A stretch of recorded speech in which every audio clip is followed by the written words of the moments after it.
नमस्कार, आप सभी मित्रों का स्वागत है हमारे कार्यक्रम सोच हम सबकी। आज हमारे मेहमान हैं जाने माने चिकित्सक डॉक्टर शिवजी शर्मा। हम इनका अभिनंदन करते हैं। नमस्ते डॉक्टर। नमस्कार भाई। बहुत ही बहुमूल्य समय आपने हम सबको दिया, इसका बहुत बहुत धन्यवाद। काफ़ी मशक्क़त के बाद आज हम लोग इस कार्यक्रम को फिर दोबारा शूट कर पाए हैं।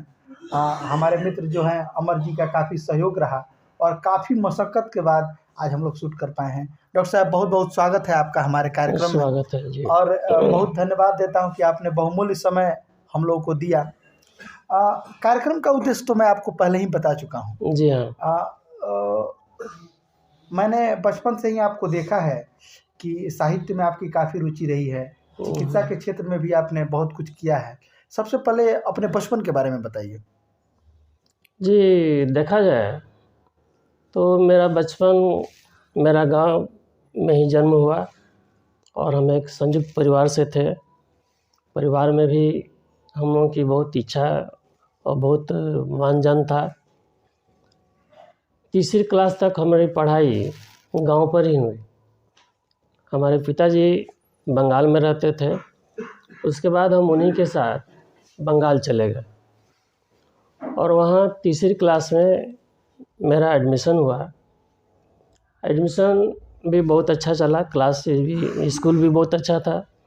सबसे अच्छी बात ये थी कि जो हम लोगों के शिक्षक थे उसमें कोई भी 45 वर्ष से कम उम्र के नहीं थे और सभी ग्रेजुएट, एमए, डबल एमए थे। तो इस तरह से उन लोगों के सानिध्य में भी हमको पढ़ने लिखने का या उन लोगों के साथ एक अच्छे करैक्टर में देखने का और जीने का सौभाग्य प्राप्त हुआ है। इसके लिए मैं अपने को बहुत यानी प्राथमिक गौरवान्वित शिक्षा समझता हूँ। आपकी बंगाल में ही शुरू हुई? जी हाँ। प्राथमिक शिक्षा, उसके बाद मतलब गांव कैसे मतलब आना हुआ? हाँ, तो तीसरी क्लास से लेके 8th क्लास तक जी हम अपने पिताजी के फैक्ट्री में जो स्कूल था जी जी उसी में पढ़ाई लिखाई हुई। तो चौथे क्लास में भी हम लोग का क्लास में हम लोग का कुछ ऐसा स्थान था कि सबसे पहले हम लोग एक संघ की स्थापना किए। तो उसमें हेडमास्टर साहब से कुछ हम लोगों को बातचीत हुई। वो लोग बोले कि ठीक है, हम आप लोगों को सहयोग करते हैं और उस संघ का कैप्टन हमें ही बनाया गया और हमारे देख रेख में हम लोग 8th क्लास तक उसको अच्छी तरह से चलाए। संघ का नाम था छात्र संघ। उसके बाद सीनियर जो लड़के थे हम लोग के 8th क्लास से ऊपर जो हाई स्कूल में थे, वो लोग बोले कि ऐसा किया जाए, ऐसा किया जाए जी जी कि हम लोग क्यों नहीं दोनों जो संघ है उसको यूनाइट कर दिया जाए। तो उसमें कुछ साथी जो हमारे थे जी वो लोग बोले कि नहीं, हम लोग उन लोगों के साथ नहीं जाएंगे। लेकिन हम बोले कि नहीं, वो लोग हम लोग से सीनियर हैं, पढ़ाई लिखाई में भी अच्छे हैं, उन लोगों के पास एक अच्छा कैरेक्टर है और उन लोगों के साथ हम लोग रहेंगे तो कुछ अच्छा सीखेंगे और अच्छा लाइफ में डॉक्टरी करेंगे। की तरफ रुझान कैसे हुआ आपका? तो बस थोड़ी सी हमको समय दीजिए, बस हम आगे बढ़ ही रहे हैं। उसके बाद हम लोग का स्कूल का बहुत अच्छा प्रोग्राम चला जी जी और वहीं से हम हायर सेकेंडरी किए। अच्छा, बंगाल से ही? बंगाल से ही। जी हायर सेकेंडरी के बाद उस समय ऐसी स्थिति थी कि बंगाल में नक्सलाइट बहुत ज़्यादा जोर पर था। उसके डर से युवा वर्ग कोई भी बाहर नहीं निकलता था घर से।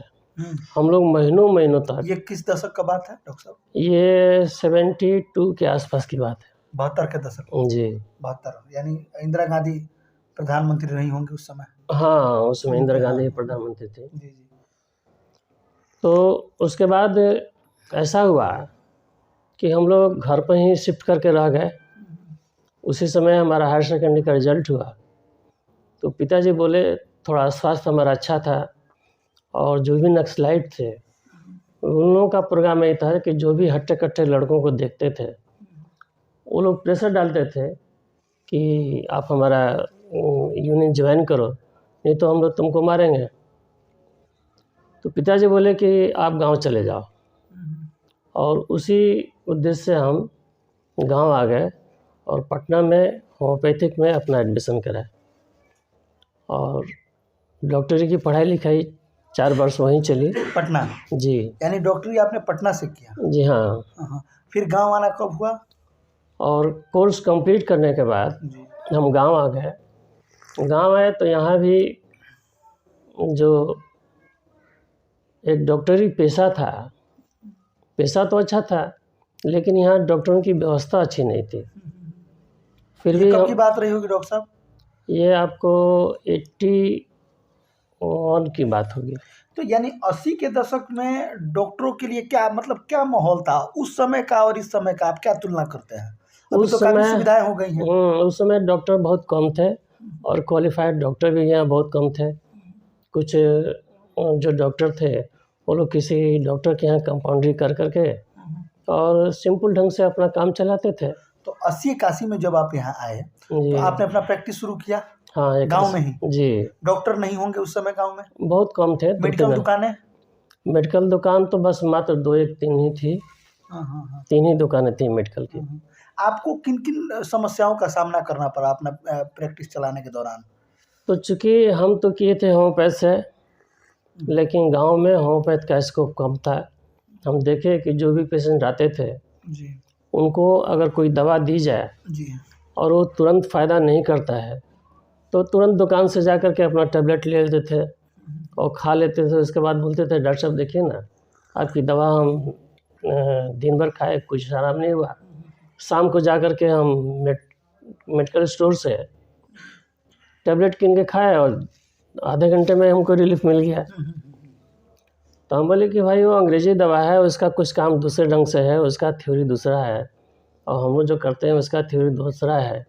होम्योपैथ थोड़ा स्लो काम करता है, लेकिन ये अस्थाई काम करता है। खैर जैसे तैसे हमको भी एलोपैथ का सहारा लेना पड़ा और प्रैक्टिस चला तो अच्छा ही चला। मतलब धीरे धीरे आपने अपने आप को यहाँ स्थापित कर लिया? जी। और धीरे धीरे स्कोप भी बढ़ा, मेडिकल की दुकानें वगैरह खुली। डॉक्टर साहब एक चीज़ जो मुझे आपकी तरफ आकर्षित करती है, मैंने बचपन से देखा है साहित्य में आपकी काफ़ी रुचि है। मैंने कई किताबें आपसे लेकर पढ़ी, और पेशे से आप डॉक्टर हैं लेकिन साहित्य में आपका काफ़ी रुचि है, और आपके जो कलेक्शंस हैं बुक्स के वो मुझे बहुत अच्छे लगते हैं। तो मतलब साहित्य की तरफ आपका रुझान कैसे हुआ? देखिए, जब हम लोग 8th क्लास में आए ना, तो उसमें मेरा एक मित्र होता था जिसका नाम इंद्रजीत है। वो आज भी है और उससे संपर्क अभी भी है। लगता है कि हम लोग आज भी वही मित्र हैं जो 40 वर्ष पहले थे। जब भी बात होती है या कोई समय होता है तो हम लोग एक दूसरे से मिलते हैं। उसकी रुचि साहित्य में थी, तो पहले साहित्य की छोटी छोटी किताबें हमको देना शुरू किया, और हम लोग दोनों एक दूसरे से परिचित होकर के उसका पठन पाठन शुरू किए, और साहित्य के प्रति हमारी जो रुचि बढ़ी उसी के ये 70 का दशक रहा होगा? ये आपको 80 के आसपास का। किताबें उस समय लोग पढ़ते थे। किताबें लोग पढ़ते थे, किताबों का वो चलन था। लेकिन मैंने कई किताबें आपसे लिखी पढ़ी, और साहित्य में जो आपकी रुचि और कलेक्शन आपके पास बहुत ही अच्छे हैं। उसके बाद उसी के मित्र के माध्यम से ही हम लोग लाइब्रेरी ज्वाइन किए, और लाइब्रेरी में अच्छी अच्छी पुस्तकें मिलती थी, उसको हम लोग अच्छी तरह से पढ़े। और अच्छा डॉक्टर साहब एक और बात जानना चाहता हूँ, आपने तो काफ़ी आपका लंबा अनुभव रहा चिकित्सा के क्षेत्र में भी। उस समय की चिकित्सा पद्धति में और आज की चिकित्सा पद्धति में क्या अंतर आप पाते हैं? देखिए, आज चिकित्सा पद्धति बहुत एडवांस हो गई है, और जो हम लोग पुराने ढंग से चिकित्सा करते थे उसके अपेक्षा में काफ़ी अंतर पड़ गया है। पहले तो गांव में कोई भी हॉस्पिटल नहीं मिलता था। हॉस्पिटल के लिए या इमरजेंसी के लिए लोगों को टाउन में, जिला में जाना पड़ता था। मैंने भी देखा है बचपन में आप डोर टू डोर साइकिल से जाते थे इंजेक्शन देने के लिए, और मतलब दवा की दुकानें उतनी नहीं थी। अब ना सारी सुविधाएं हो गई हैं। अरे हम लोगों को 2-2, 3-3 किलोमीटर साइकिलिंग करना पड़ता था। आसपास के जो भी गांव थे उन लोगों को कॉल सिस्टम था हम लोगों का। डॉक्टर लोग पेशेंट जो था वो बुलाते थे घर चलिए, और वहाँ जा कर के हम लोग प्रैक्टिस करते थे।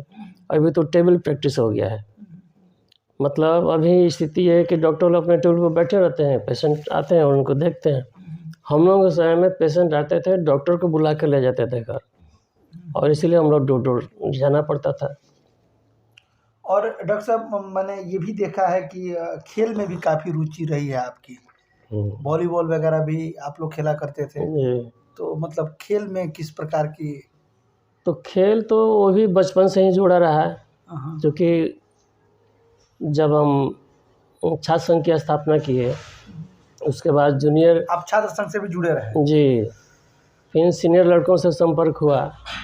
सीनियर लड़कों के बाद जब हाई स्कूल में गए तो वहाँ भी हाई स्कूल का कैप्टनशिप हमें ही बनाया गया। तो इसलिए खेल में हमारी रुचि पहले भी थी, और स्पोर्ट्स में भी हमारी रुचि थी। स्पोर्ट्स हम लोग 500 लड़के इतना अच्छा करते थे कि स्कूल में हम लोगों को बैंड लगाया गया कि आप किसी भी 3 आइटम से अधिक आइटम में भाग नहीं ले सकते। तो स्पोर्ट्स हम लोग के रग रग में भरा हुआ था, और अभी भी है। स्पोर्ट्स को हम बहुत लाइक करते हैं। एक अंतिम प्रश्न आपसे करना चाहूँगा डॉक्टर साहब कि आप बंगाल में पले बढ़े, बिहार में आके अपनी शिक्षा पूरी की आपने, और ग्रामीण इलाकों में 80 के दशक में आके आपने प्रैक्टिस शुरू किया। मैं समझ सकता हूँ कि 40 साल पहले क्या स्थिति रही होगी यहाँ की, तो आपको कितना संघर्ष करना पड़ा? संघर्ष तो काफ़ी करना पड़ा। अब इसी से आप अंदाज़ कीजिए कि 2-2 किलोमीटर ये गांव में जाते थे, 2 या 3 पेशेंट साइकिल चला कर, फिर आए अपने क्लिनिक में। तब तक यहाँ भी 2 आदमी बैठे हुए हैं दूसरे गांव के, फिर वही साइकिलिंग उठाए, फिर उनके घर गए। तो इसी तरह से हम लोग दिन भर रनिंग ही करते रह जाते थे, बैठने के लिए बहुत कम मौका मिलता था। मैंने काफ़ी संघर्षपूर्ण रहा ये काफ़ी चीज़। संघर्षपूर्ण रहा। लेकिन 90 के दशक के बाद थोड़ा सा रिलैक्स आप लोग को मिला कि डेवलप हुआ थोड़ा सा, तो दवा की दुकानें भी अवेलेबल हो गई। अब तो यहाँ दवा की दुकानें भी बहुत ज़्यादा हो गई, और गांव में हॉस्पिटल हो गए, अच्छे अच्छे क्वालिफाइड डॉक्टर आ गए। मैंने बचपन में भी देखा है कि आप लोग अपना बैग लेके जाते थे, उसी में इंजेक्शन भी रहता था, दवा भी रहता था, पेशेंट को आप लोग वो देते थे। वो बैग ही हम लोग का हॉस्पिटल था। हाँ, सारी चीज़ें उसी में रहती थी, इमरजेंसी की चीज़ें हो या नॉर्मल चीज़ें हो, जो कुछ भी था हम लोग का बैग ही हम लोग का हॉस्पिटल था। चलिए, बहुत बहुत धन्यवाद डॉक्टर साहब। आज के हमारे मेहमान थे जाने माने चिकित्सक डॉक्टर शिवजी शर्मा। इनसे बात करके हमें बहुत अच्छा लगा, और दर्शकों से अनुरोध है कि जिस तरह से आपने पिछले वीडियो को लाइक किया, कमेंट्स किया, सब्सक्राइब किया, आप सबका दुलार और प्यार मिला, वैसे ही इस वीडियो को भी दें। बहुत बहुत धन्यवाद आप सभी का। नमस्कार। नमस्कार।